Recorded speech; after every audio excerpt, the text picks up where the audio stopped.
Hello again. You missed us. We're back. The Franchise Tag Podcast. It is us. We are back. We are back live. The first one we've done live for a very long time. So expect a lot of silliness, a lot of cameras cutting out, Wi-Fi going down, us forgetting things. It's been a long summer, but it's coming to a close and the NFL season is drawing ever closer. The preseason is fully underway. Lots of things are happening in the NFL and we are here to talk about it. We're going to be doing 4 shows before the season starts, previewing all of the divisions. Going to do, obviously, today is the AFC East and the NFC East. And then, obviously, we're going to do the West and the South and then the North as well. We'll be kicking off with lots of shows. We'll be having this show back on your airwaves this year. We're going to have the fantasy show back. We're going to have the Sunday preview show if we can do it and try and negotiate it and trying to find the time because, as you know, it is a very busy time of year, the NFL year. We've got the NFL London games. And, of course, we've got the Super Bowl to look forward to in February. We cannot wait. It's going to be a big season. Welcome back, Andrew. Welcome back, Adam. Welcome to the team, Gareth, who, though he is new to our camera and to our show, to me and Adam, he is not. He's been a very good friend to us, a very, very solid Philadelphia Eagles fan. And now we're talking about the NFC East today. It might be some fireworks between Andrew and Gareth tonight. But leave your mitts on the floor, Joshua, and the Ukrainian will be fighting in the weekend. So that'll be the fight you want to see. You don't want to see these two scraps, so don't worry about it. Again, thank you for all the support this summer. We're back again, guys, and we might as well kick it off. NFC East talk straight out the bat. I mean, we'll go to Adam firstly because he's not an NFC East supporter. It's an interesting division this year, Adam. A lot of things have happened in the NFL, and a few things have happened in this division. The Eagles, the Cowboys, we've got the Giants, we've got the Commanders. That's something we're going to have to get used to this year. What can you expect from the NFC East?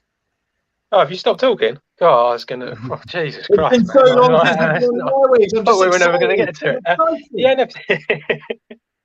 NFC, I think there's going to be well, there always is a change, isn't there? The winner never wins it the next year. That's how it works in this division. It's there's one team you've got to look out for this year, and the rest of them are all a bit meh.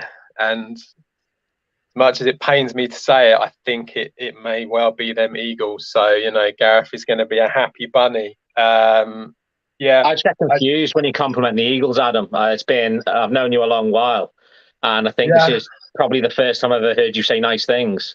Yeah, you should be confused. Sorry? It started last year. The love for the Eagles started to shine through for him. Yeah, it is weird, but I just I mean, if you want to start on the Eagles, I just feel like I feel like they're doing all the right things.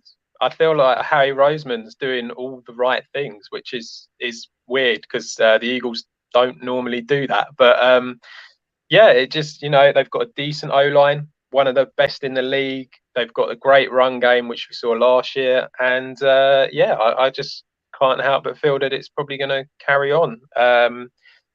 They've brought in AJ Brown, so they've got themselves a really good wide receiver now. And I just they're stacked in multiple areas, so I think that they're definitely one to look out for. Might not surprise you. 100% agree with what you're saying. I definitely think the Eagles obviously are the side to beat this year. I don't think you can count out Dallas just because they are a very good team still. They're not as strong as last year. I think losing Amari Cooper is a big player to be losing.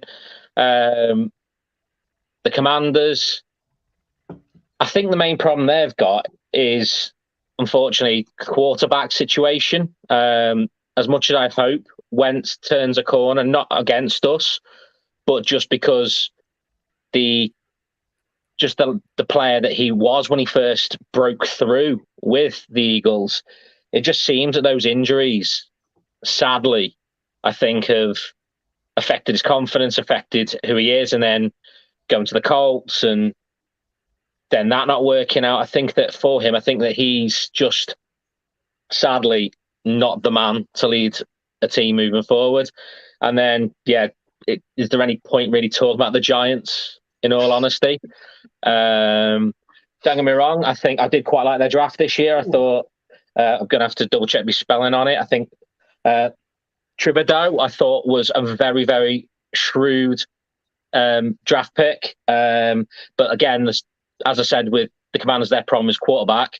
The exact same thing can be said with the Giants. I think that Daniel Jones, is he a elite quarterback or is he not? And I think it's fairly obvious at this point what he is. But yeah.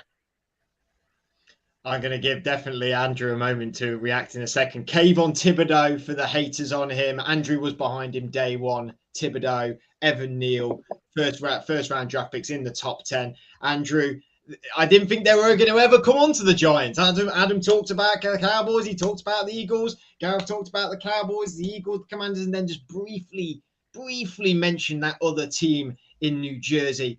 I mean, the people are not confident on Daniel Jones, Andrew. You know that. I think you've accepted that. But we can expect some exciting things from this team this year, right? Yeah, I mean, they've got some nice pieces on the team. They're not completely shot with what they've got. If Saquon can get back to his normal form, then he's a nice piece. Golladay, again, another guy that we've seen greatness from in the past. If he can get up to the standard, and again, we've seen some nice stuff from Kadarius Toney as well. So we've got some nice pieces in that team. And when I think Gareth kind of lost the plot. I mean, who would ever use elite and Daniel Jones in the same sentence? There's probably only 5 elite. I said he's definitely not elite. There's only like 5 elite quarterbacks in the whole league. We definitely know Daniel Jones isn't one of them. I mean, come on. We haven't really done anything in our rebuild since Eli left. I know that's like 4 years. But we've finally now got a different management team. We've finally got a different head coach. We've finally got like a whole new coaching staff. So I think there's things to get excited about at the Giants. And those things aren't qualifying for the playoffs for the fans, I don't think. I think as a realistic, optimistic fan, I think there's some nice things there. I'd also go as far to say, I don't think Daniel Jones can move us to the next level. And for me, I personally would go in for Jimmy G. I mean, we lack a leader, and Daniel Jones isn't a leader. So that's breaking news from your mouth, because you have. I was going to say Adam loves Jimmy G. Usually, any of us ever. You have never said, you know what, Jimmy G. I'd go for him at this point. I'd go for him. That you've really turned a corner here. What? So. So I know preseason's preseason, and I know like it doesn't mean a lot. I know you guys don't care about it, but I watch it. I pay attention to it. I follow the training camps, and Daboll I haven't seen Daniel Jones do anything other than, well, that looks all right.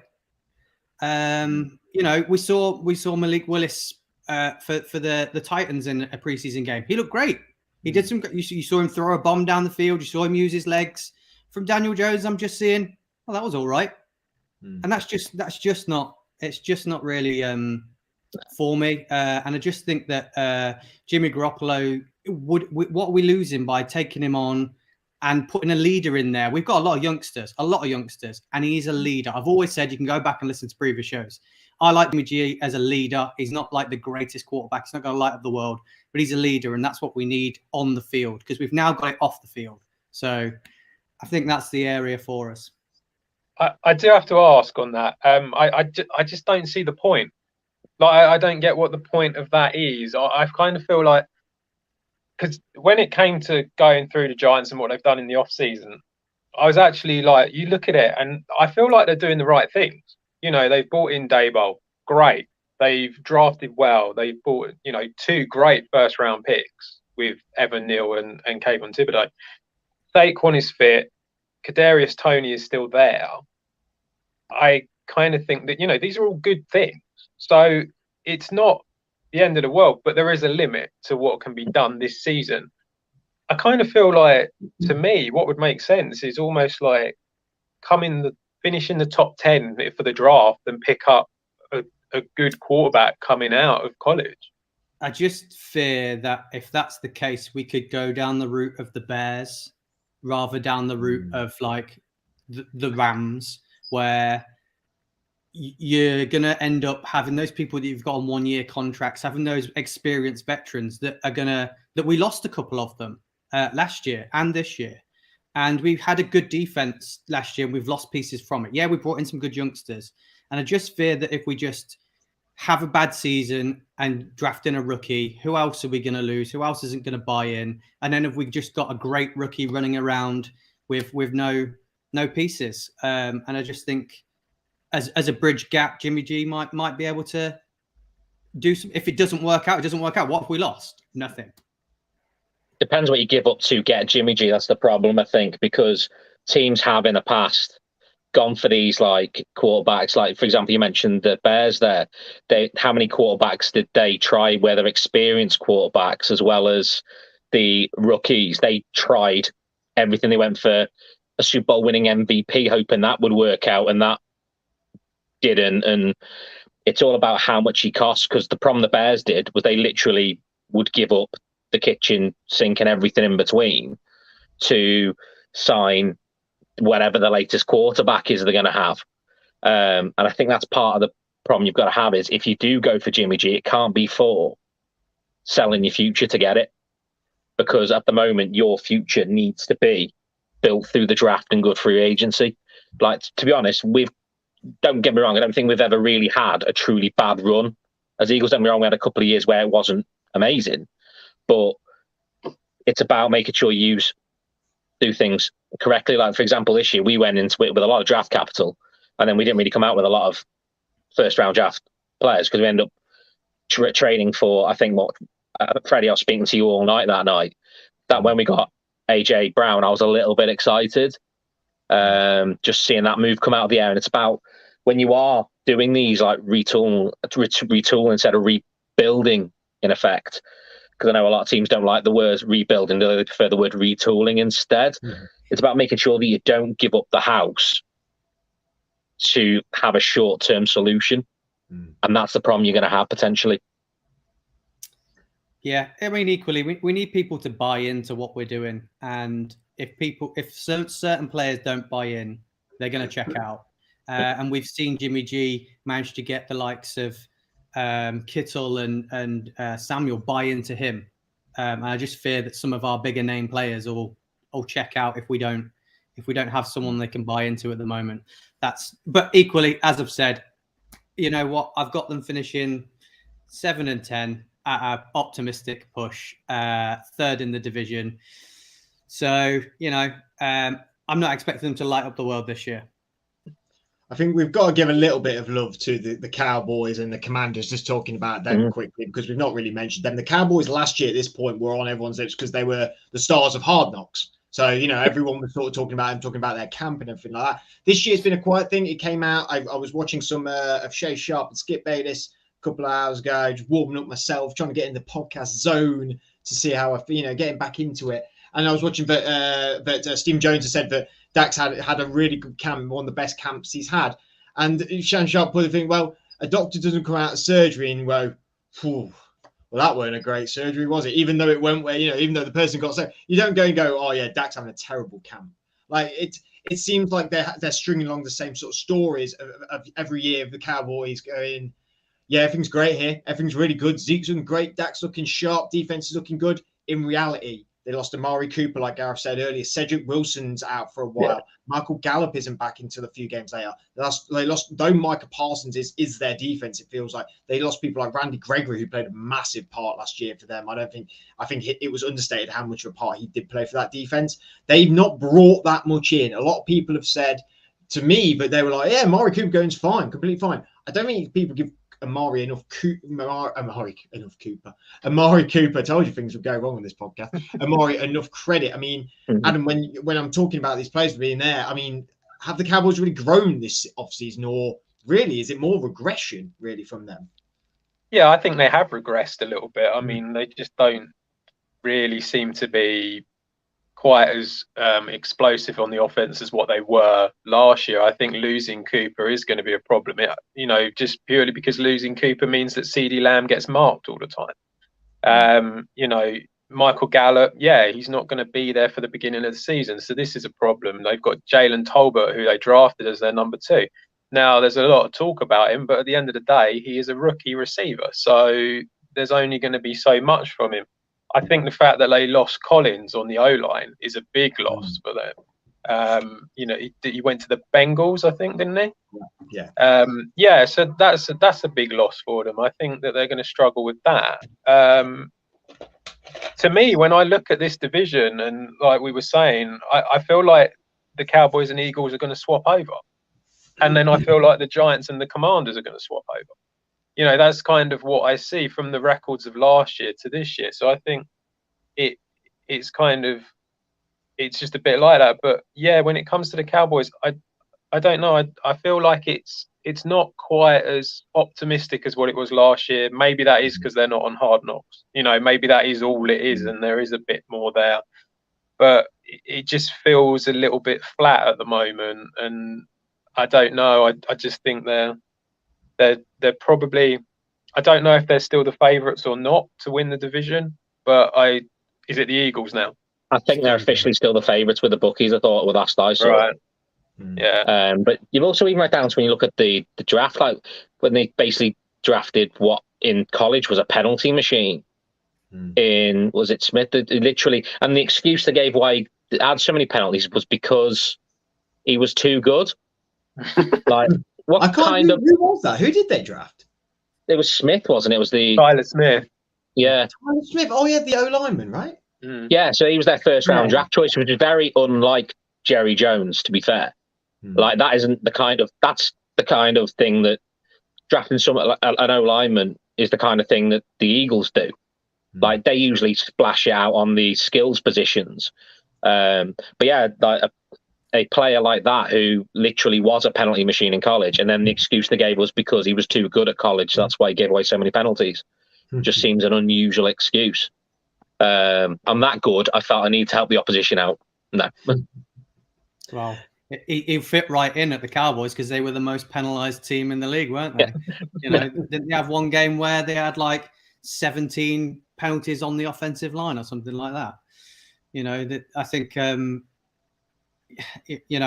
again, we'll talk about that O-line. When Dak first got there, they probably had the best O-line in the league, didn't they? It's not the same anymore. Zach Martin's in his 30s. Smith's in his 30s. I think if Smith gets any form of knock or injury, I think they're done. I think they're less talented at wide receiver. You've all mentioned it. You haven't even mentioned they've lost James Washington as well. So it's CeeDee Lamb, and then your next receiver's probably Noah Brown of any knowledgeable ball. They have Dalton Schultz as well, which he's put on the franchise tag and doesn't seem happy about it. Yeah, I don't think he got a proper extension.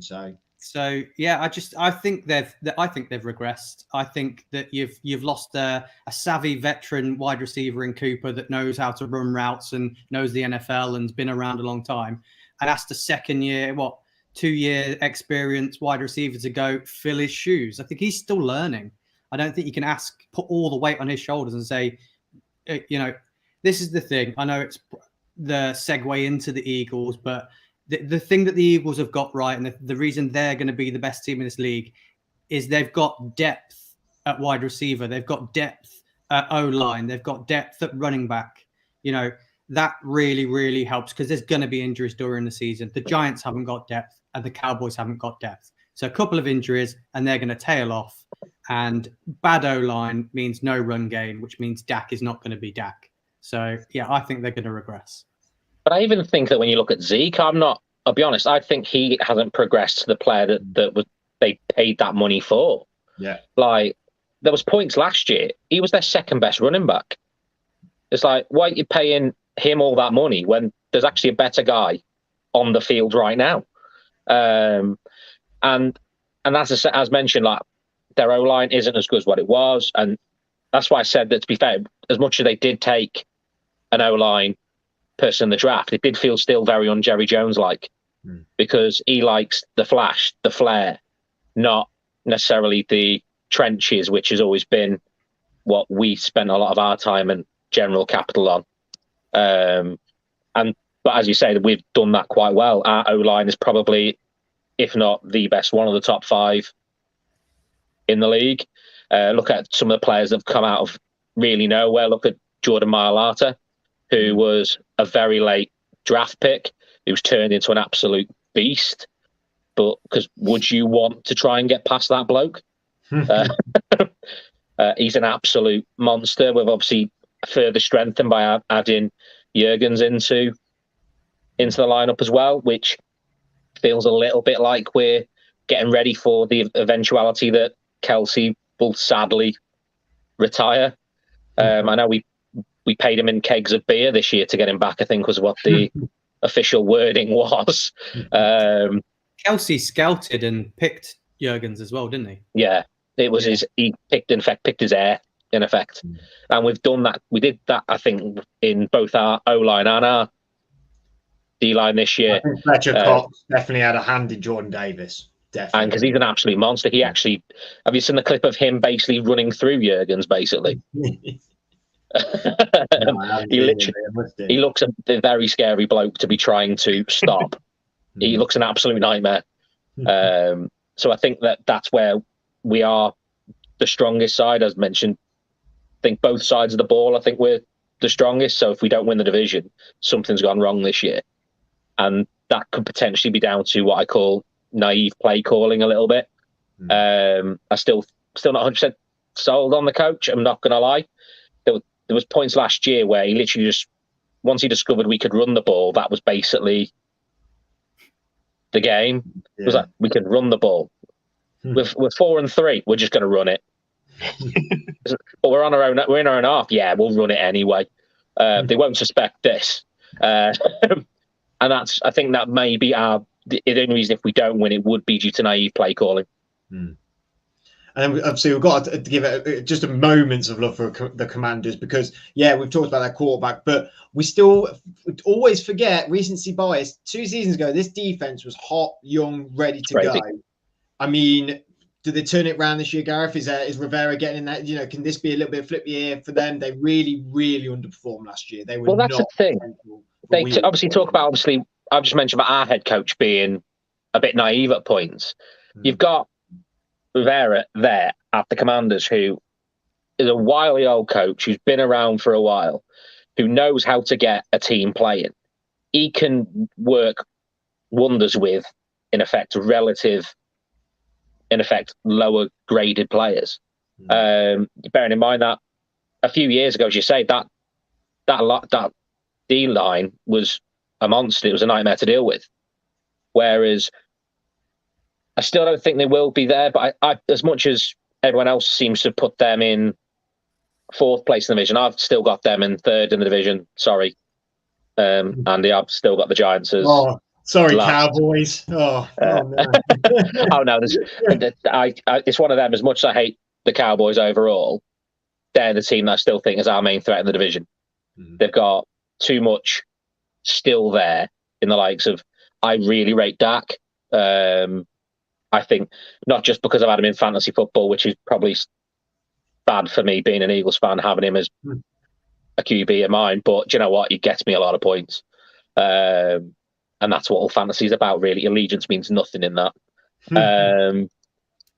But I think the Commanders themselves, I think they'll be better than what people think, but their biggest problem, as I said, is going to be the QB situation. I think that they've still got some good wide receivers there. It's not like they're short on that. They've probably got one of second and third best in the NFC East in Terry McLaurin. I think he's probably one of the best wide receivers in the division. One of the best wide receivers in football, I think, in my exactly. opinion. So the only problem he's going to have is him not being basically double teamed everywhere he goes.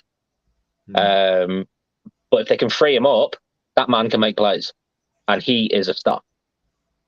So we've got Gareth's division. It's Eagles at the top, obviously. Cowboys in 2nd, the Commanders in 3rd, the Giants in 4th. Andrew, quickly, what's your division? How's it all going to end for you? I've got it. Eagles topping it, Cowboys 2nd. I've got Giants 3rd and Washington 4th, but they could easily both be 6 and 11. I think they're of an even stature. I think there's a lot going on at the Commanders. I think they're a messy organization. I think they're really chaotic. I think they've got a lot going on behind the scenes that might affect them on the field. And I'm not sure whether Wentz can pull them through. So, and who knows what's going on with Gibson? I thought he was great, but apparently he's doing punt returning now. That's interesting. Adam, you've got, I mean, you're going to probably put the cat amongst the pigeons here with these two, maybe, but I feel like you're probably going to go around the same as what Gareth said. Yeah, I'm kind of pretty much the same as Andrew, to be honest. I think Washington and the Giants, I think they're very similar in where they get, like, record wise. I think the Eagles will win. I think the Cowboys will come second. But when it comes to the Commanders, I don't know. They're a very sort of meh team. There's not a lot there that's going to get you excited. I mean, you know, we were a couple of years ago excited about the defense, but, you know, they're 2 years older now. So that young, hot defense isn't quite as young as what it was. Gibson keeps fumbling. I do like the draft, the running back they drafted, Robinson. I think he looks decent. But, you know, you look at it, Chase Young still on the park. Logan Thomas, a tight end, is still on the park. Is he injured at the moment, though, isn't he? Isn't Thomas injured at the moment? Yeah. So I don't, you know, there's nothing there. There's nothing to kind of get you excited about it. So unfortunately, I think they're just going to kind of be one of them teams that, you know, like we say, 6 wins, maybe 7 at a push, but it feels like a push. I think both. I think Washington are going to struggle, and there's not a lot of bright lights there, I'm afraid. Yeah, it does feel like the NFC East has 2 teams that are just making the 32, you know, keeping the NFL at 32 teams rather than, you know, really getting in the competition there, I suppose. But it's going to be very interesting for the Giants next season. You know, potentially new quarterback on the way in, maybe in the draft. Same with the Commanders, really. They could be looking at that as well. Eagles, for me, top in the division.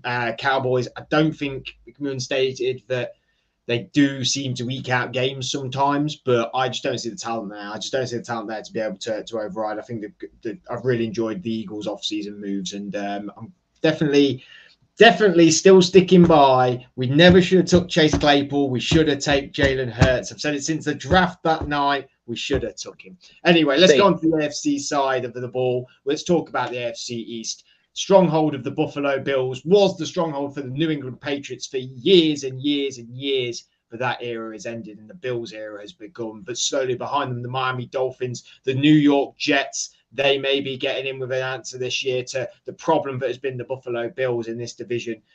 Very, very tough team, Andrew. Very, very tough team. I mean, they are stamped as AFC Championship team caliber already.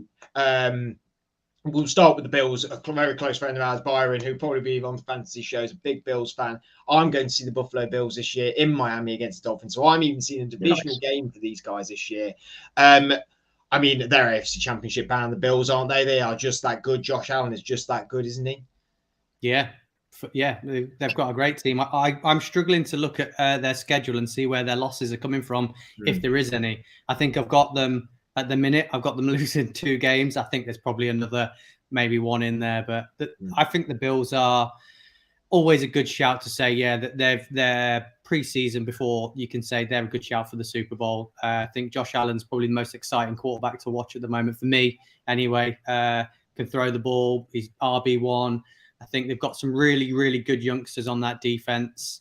And I think James Cook helps Josh Allen. I think he's going to be a really, really good addition for him, dumping the ball off to him if he needs to. And it's something they haven't had before in offense. Chemistry is good with Diggs. So, I can't see anybody in that division contesting with the Bills. I think the competition behind them with the Dolphins and the Pats will be a good fight. But Bills, for me, is the standout one in there. Yeah, the Bills have certainly. They're just a team that always delivers, it feels like, at the minute. And there's people who still doubt Josh Allen, I think. And I don't get it. I don't get how you can doubt this guy. He's just such a magician with the ball in hand, even running as well. He's just fantastic. And Adam, when we look at the Miami Dolphins, I mean, they were centered around one of the biggest moves of this summer with bringing in Tyreek Hill, giving him a mega contract as well, throwing all the chips in with Tua, new coach in the building as well. Couple of moves there for Miami as well as Tyreek Hill. But I mean, they've got one of the best receiver in football now over there. Kansas are going to be hurt without him, and will Miami benefit having him? Are they going to be able to utilize him properly like they did in Kansas? Well, they've got one of the best receivers. If Tua can get him the ball, I mean, that's going to be the thing, isn't it? Really, I mean, yeah. I don't know the Dolphins. I'm not overly sold on it. I think they will do. I think they'll do okay. I think they'll probably do roughly about what they did last year, maybe a little bit better.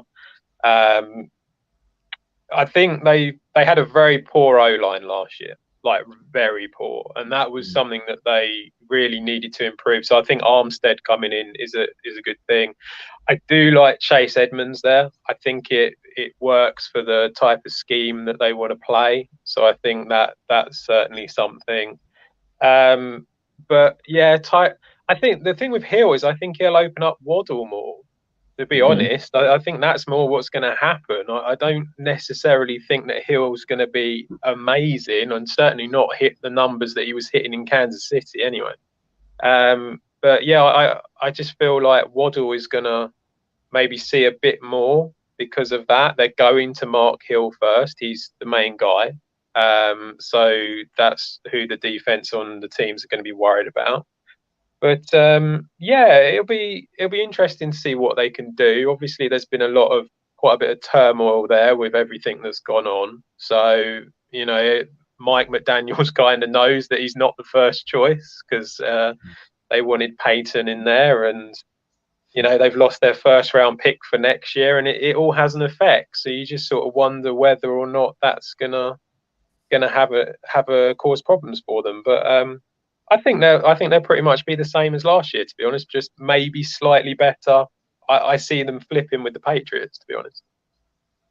Flipping the Patriots. Well, Gav, we can talk about the Patriots with you. I mean, we were all nervous when Mac Jones came in. He did that swagger on the night of the draft, and it was like, is this guy going to be good? Because he just felt like a normal sort of, it didn't seem like he was anything special, but he turned up in New England last year. They had a new look sort of offense. They brought some guys in, really not made any moves this year. I mean, lost probably the best piece they have on defense in J.C. Jackson. Is this feeling like the end of the Bill era? I mean, we say it every year, it feels like, but is this coming towards the demise? Because I don't feel like there's strength in this year. It's just a bit more of the same. Well, didn't they take Parker on this year? Didn't they bring in Parker? Devontae Parker, wide receiver. Yeah. So I think he's not exactly a bad option to be throwing to Jones. I quite like the wide receiver they took. Was it Thornton the second round? I think he will do a good job for them. I think the difference is you've got that wily old boxing Bill Belichick who always seems to know how to win a game. He is just one of these people. Their defense is usually strong, and I can imagine it'll be strong again this year. I think they're just one of these teams that you just don't know what you're going to get out of them, which is probably how the Patriots are probably like it this year.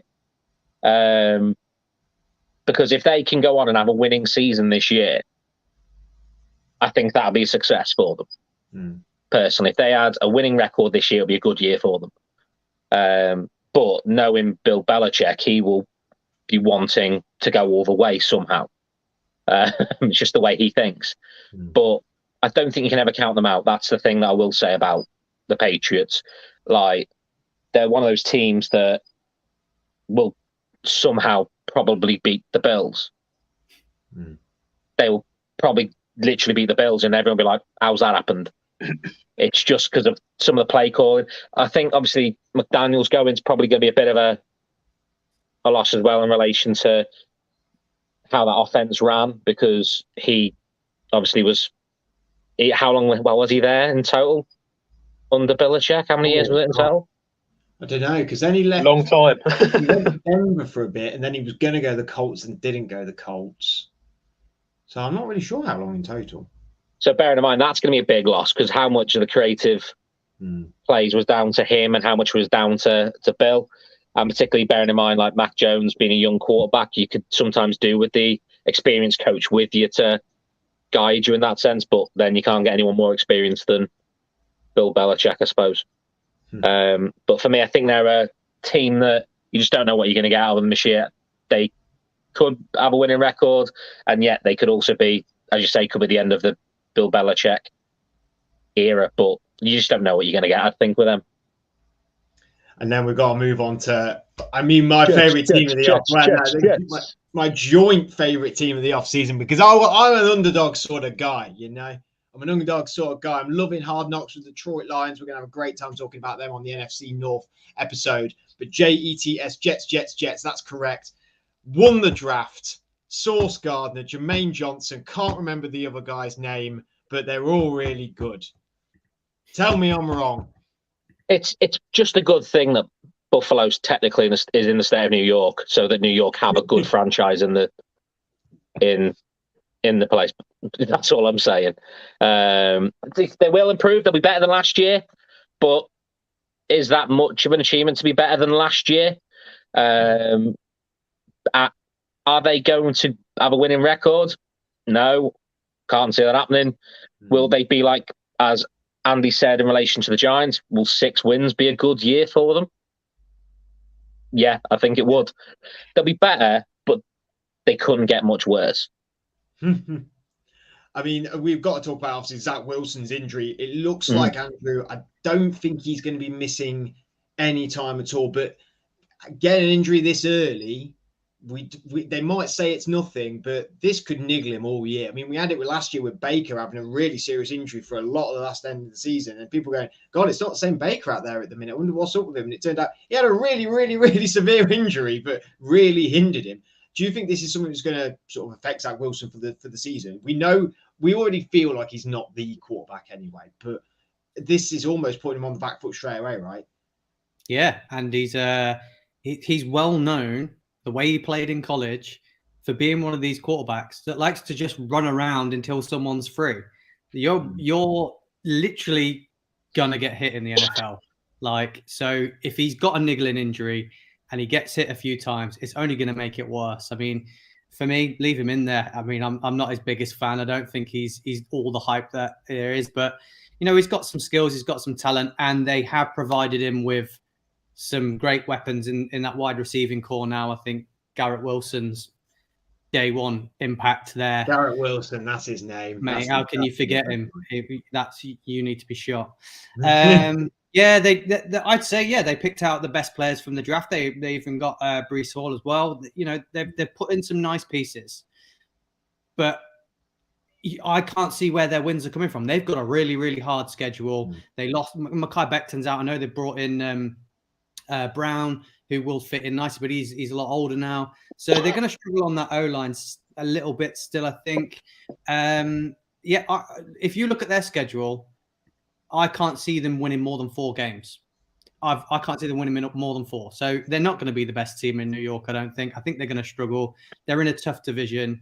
I think if they just look like a better team and make better decisions on the field, that's a win for them for the year. So, Adam, what are we saying then? Are the Bills topping this division? How do you see this division going and panning out? Yeah. Yeah. There's nothing else to say. Yes, the Bills will top the division. I feel like no one's matching my energy tonight. We're getting a lot of, We don't need that. We need some energy on the franchise tag. We need some enthusiasm. What energy do you want from the AFC East? The Bills are the best team by a mile. They will top the division. The Jets, as has been said, if they get 6 wins, they will have done amazingly well. The defense is still not great. I think the O-line's improved, and that'll be good for Breece Hall and Michael Carter, and that's about it. Mm-hmm. The rest of it with the Jets, it's going to be a struggle. They haven't got a lot of easy games, so if they get 6 wins, they have done very, very well. The Bills, like I said, I think the Dolphins and Patriots will flip compared to last year, and the Bills are there's a reason they're favourites to win the whole thing. And I think they'll probably do it relatively easily. They are easily my pick for the division, like everyone else, I think. But they're also, like a lot of people, they are my AFC champs this year. I just think they are that good, the Bills. I think they are literally, which says a lot for the AFC, because the AFC does have quite a lot of good sides there. If we were talking about this being the NFC conversation, it'd be like, so it's the Rams, yeah. But with the AFC, there's that it's that stack, but I still have the Bills as that good. That I see them in the Super Bowl this year. And do you think, and how do you see the rest of the division playing out? I think it literally goes in the order in which we've more or less talked about. And to be honest with you, it's Bills, Dolphins. The only question for Dolphins for me is around Tua. It's the same question we get as Eagles fans in relation to Hurts, but I think Hurts has shown a lot more than Tua has so far. Is Tua the guy? If Tua is the guy, then the division will be closer because they haven't half tooled up around him by giving him one of the fastest wide receivers that it's quite hard to overthrow. So will be advantageous. I think that Miami will be second, and then Patriots, and then finally, I'd say Jets in their default position. I feel like it's going to be the same old story, Andrew. Yeah, I got Bills topping it. I've got Dolphins at second. I've got them 10-7. So something similar to last season. They've just got more. They've got more weapons and more pieces. I think no one's talking about Jalen Waddle enough either. I think he's the key there. I think he's going to see a lot of the ball. It got Patriots at 8 and 9, and then the Jets 4 and 3 at the bottom. So yeah, so a bit similar story from everyone else for that division. How have you got it, Fred? I have got the Bills winning the whole thing. Yeah. I have not been silent about it, even though I'm a Steelers fan on the AFC side of it. I've not been silent about how I feel about the Bills. The Bills, I just think, are so electric to watch. They're so much fun. I really love the city. I really love the fans, the energy. I think they really deserve it now because they've been close the last few years. And I don't know whether they've got a dynasty, so to speak, in Buffalo either. I think they've got an elite quarterback, but I think it will tail off a little bit with some of their players unless they reach it, because they don't seem to be getting that many people, like younger guys in. They seem to be filling the gaps a bit to go for this push. Whereas, I think, I don't know, I feel like it might tail off at some point with the Bills, but I don't. But that's why I want it now for them, because I think they're at their best now. They've done all the right things to get there, and they really thoroughly do deserve it, because they've been the team that's been there just so many times and not won it, alongside another NFC team that plays in cold weather as well. But we'll leave that for the NFC North show, I'm sure. But it's been great to be back. I mean, Buffalo, sorry, I must finish my division. Buffalo, and then I'd say I'm going to go Patriots, just because I don't think you should ever count out the Patriots in a way. They like Gareth said, they find a way of winning. Dolphins, I'm not sure if Tua is the guy. New coach, it might not all work out. And the Jets I have got at the bottom as well. It's building with the Jets. It's building. We'll just see. We'll have to see what happens with them. But it's been great to be back. Thank you, everyone, for watching with us tonight. Make sure you check out one of our new partners, which is the Off Grid website. Off Grid, they are a great bunch of guys over there. All articles on there. Really interesting, fascinating articles that they've had all summer, and they'll be doing loads in the season. Owner of that, Johnny, he has been chatting with us. He's going to be on a couple of our pods this year, and hopefully we're going to be doing a couple of stuff with Off Grid as well, whether it be articles, interviews. We're going to have a really great partnership moving forward, and I really enjoy the guys over there. Make sure you go check them out on social media, on their website, Off Grid. Also, coming to you next weekend, Bank Holiday Sunday. It's going to be us live for a load of hours. It might be 2 hours. It might be 5 hours. I don't know. We might be normal. We might be drunk. We might be loads of us. There might be just 2 of us. I don't know, because it is the fantasy football draft. It is the Franchise Tag Fantasy Football League, the show that we ran all of last year, graciously by Andrew, who did a fantastic job with Adam and all the guests who are in the league as well. We're going to be doing the draft live from our main man, old man Trev. We are going to be doing it from his conservatory, I can imagine. And we're going to have me on, Andrew on, Adam on, other guys that are in the league. It's going to be a lot of fun. It is going to be a long show, pop in, pop out. There might be a few beers. There might be a little bit of, craziness, but it's going to be a lot of fun. You can critique us. You can watch our whole draft live. Make sure you ask us questions as well on the night, but we'll hype that all up for you. Thank you for joining us tonight. We're going to bring in all of these episodes with the divisions going forward, and then we'll be kicking off for the NFL. Boy, it's been a long summer, and it'll be starting all again very soon. We'll see you soon.